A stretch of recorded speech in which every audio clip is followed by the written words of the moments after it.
ஹீரோவா அவங்க லவ் பண்ணுற பொண்ணோட அப்பாவுக்கு நாடகம் பிடிக்கும்னு சொல்லிட்டு அவரை கரெக்ட் பண்ணுறதுக்காக அவங்க ஃபேமிலியில் இருக்க எல்லாரையும் ஒத்துக்க வச்சு நாடகத்துக்கு நடிக்க வைக்கிறான். ஆனால் இந்த விஷயம் அவங்க அப்பாவுக்கு தெரிஞ்சிருது. ஹீரோவை கூப்பிட்டு தனியாக சொல்லிடுறாரு, நீங்கள் வேறு ஜாதி நான் வேறு ஜாதி, இதெல்லாம் செட் ஆகாதுன்னு.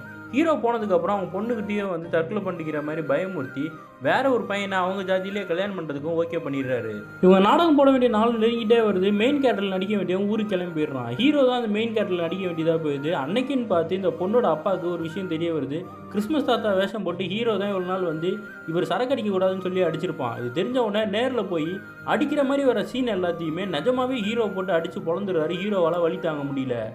ஹீரோ அந்த வேஷத்தோடய ஓடி அந்த பொண்ணுக்கிட்ட போயிட்டு அழுகுறான், நம்ம 2 பேரும் இங்கே இருக்க முடியாது, நம்ம வீட்டை விட்டு ஓடிடலான்னு. அப்போ அந்த பொண்ணு சொல்கிறான், என்ன சொன்னாலும் செய்வியா, நம்ம பேசாமல் தற்கொலை பண்ணிக்கலான்னு. நீ சொன்னால் நான் செய்வேன்னு சொல்லிட்டு இவங்க 2 பேரும் ஒரு மலை மேலேருந்து குதிக்கிறாங்க. ஆனால் அந்த பொண்ணு மட்டும் தான் குதிக்கிறா. இவன் அங்கேருந்து பயந்துக்கிட்டு ஓடி வந்துடுறான். அடுத்த நாள் ஹீரோவை போலீஸில் அரெஸ்ட் பண்ணி கூட்டு வந்திருப்பாங்க. என்னன்னு பார்த்தா அந்த பொண்ணு வந்து குதிச்சவ உயிர் பொழைச்சிருந்துருப்பா போல இருக்கு. அவள் தான் கேஸே கொடுத்துருப்பா. அவங்க அப்பா பார்த்த பையனே கல்யாணம் பண்ணிக்கவும் ஓகே சொல்லியிருந்திருப்பா. ஹீரோவும் போய் அழுகுறான், ஏன் இந்த மாதிரி பண்ணுன்னா, நான் சாகணும்னு சொன்னால் நீ சாகணும், நீ எதுக்கு உயிர் பொழைச்ச, இதுக்கப்புறம்லாம் செட் ஆகாது, நான் இவனே கல்யாணம் பண்ணி சந்தோஷமாக வாழ்றேன்னு சொல்லிடுறா. ஹீரோவும் கொஞ்ச நாள் அந்த பொண்ணு அம்மாவே சோகமாக சுற்றிக்கிட்டு இருக்கான். இதுக்கு நடுவில் நாடக காம்படிஷனோட ஃபைனல்ஸ் நடக்க போது அந்த பொண்ணோட அப்பா வரவே மாட்டேங்கிறான் ரிஹர்சலுக்கு.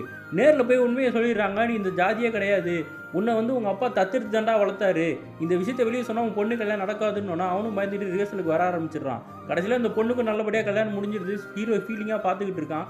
கடைசியாக அந்த நாடகத்தில் அந்த பொண்ணு ஜோடியாக உட்காந்துருக்கான். அந்த இடத்துல ஒரு திருடன் வரான். அந்த பார்த்த உடனே அந்த பொண்ணு ஷாக் ஆகுறா.